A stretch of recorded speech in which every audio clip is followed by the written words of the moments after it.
ಬಿಟ್ಟು ಹೋಗುವವರು ನೆನಪುಗಳನ್ನು ಕೊಂದುಕೊಂಡೇ ಹೋಗಿರುತ್ತಾರೆ. ಆದರೆ ಉಳಿದು ಹೋದವರಿಗೆ ಬಿಟ್ಟು ಹೋದವರ ನೆನಪುಗಳು ಮಾತ್ರ ಉಳಿದು ಹೋಗಿರುತ್ತವೆ. ಹೇಳಿ ಹೋಗು ಕಾರಣ. ಇದು ರವಿ ಬೆಳಗೇರಿಯವರ ಪದಗುಚ್ಛ. ಈ ಪುಸ್ತಕದ ರುಚಿ ನೋಡಬೇಕೆನಿಸಿದ್ದು ಪ್ರಾರ್ಥನಾಳಿಗಾಗಿ, ಒಂದು ಕುತೂಹಲಕ್ಕಾಗಿ. ಇಲ್ಲಿ ಯಾರು ಯಾರಿಗೆ ಕಾರಣ ಹೇಳಬೇಕಿತ್ತು ಎಂಬ ಕಾರಣ ನಾನು ತಿಳಿದುಕೊಳ್ಳುವುದಕ್ಕಾಗಿ.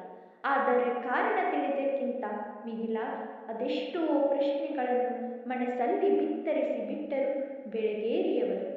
ಕನಸು ಕಾಣೋದಕ್ಕೂ ಕನಸು ಹಂಚಿಕೊಳ್ಳೋದಕ್ಕೂ ನಡುವಿನ ವ್ಯತ್ಯಾಸವನ್ನು ನಾನಿಲ್ಲಿ ಕಂಡುಕೊಂಡೆ.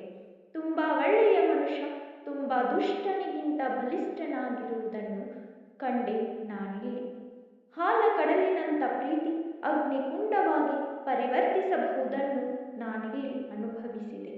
ದುಡ್ಡು ಗೌರವ ಹುಟ್ಟಿಸಿದರೆ ಆ ಗೌರವ ಪ್ರೀತಿ ಹುಟ್ಟಿಸಬಹುದೆಂಬುದನ್ನು ಹತ್ತಿರದಿಂದ ನೋಡಿದೆ. ಇಲ್ಲಿ ಪ್ರೀತಿ, ಮೋಹ, ಆಕರ್ಷಣೆ, ಐಶ್ವರ್ಯ, ಅಭಿಪ್ರಾಯಗಳ ಅಭಿವ್ಯಕ್ತವಾಗಿದೆ. ಪ್ರೀತಿ ಘೋರತೆ ಇಲ್ಲಿ ಕಾಣಹೋಗುತ್ತೇವೆ. ಅತಿಯಾದ ಪ್ರೀತಿ ಇಲ್ಲಿ ದೇವರನ್ನೇ ತಪ್ಪಿತಸ್ಥನಾಗಿ ಮಾಡಿಬಿಡುತ್ತದೆ.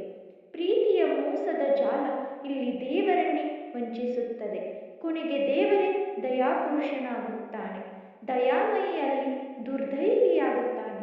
ಅದೆಷ್ಟೋ ಬಾರಿ ಒಂದೊಂದು ಸಾಲುಗಳಂತೂ ಗೊತ್ತಿಲ್ಲದೆ ಗಂಟಲನ್ನು ಬಿಗಿದು ಬಿಟ್ಟಿತು. ನಿದ್ರೆಯಲ್ಲೂ ಅದೇ ಹಿಮವಂತ ಪ್ರಾರ್ಥನಾ. ಅದೆಷ್ಟೋ ಸಾಲುಗಳು ಜೀವನಕ್ಕೆ ಅತಿ ಮುಖ್ಯ ಅನಿಸಿಬಿಟ್ಟಿದೆ. ಅಲ್ಲಿ ಇಬ್ಬರದು ತಪ್ಪಿಲ್ಲ, ಆದರೆ ಅಲ್ಲಿ ಇಬ್ಬರದು ತಪ್ಪೇ ಅನಿಸಿತು ನನ್ನ ಮನಸ್ಸಿಗೆ. ಪ್ರೀತಿ ಎಂದರೆ ಸ್ವಾರ್ಥವಲ್ಲ, ಹಾಗೆಂದರೆ ಪ್ರೀತಿ ಎಂದರೆ ತ್ಯಾಗವೂ ಅಲ್ಲ. ಅವೆರಡೂ ಒಂದೇ ನಾಣ್ಯದ ಎರಡು ಮುಖವಿರಬಹುದು.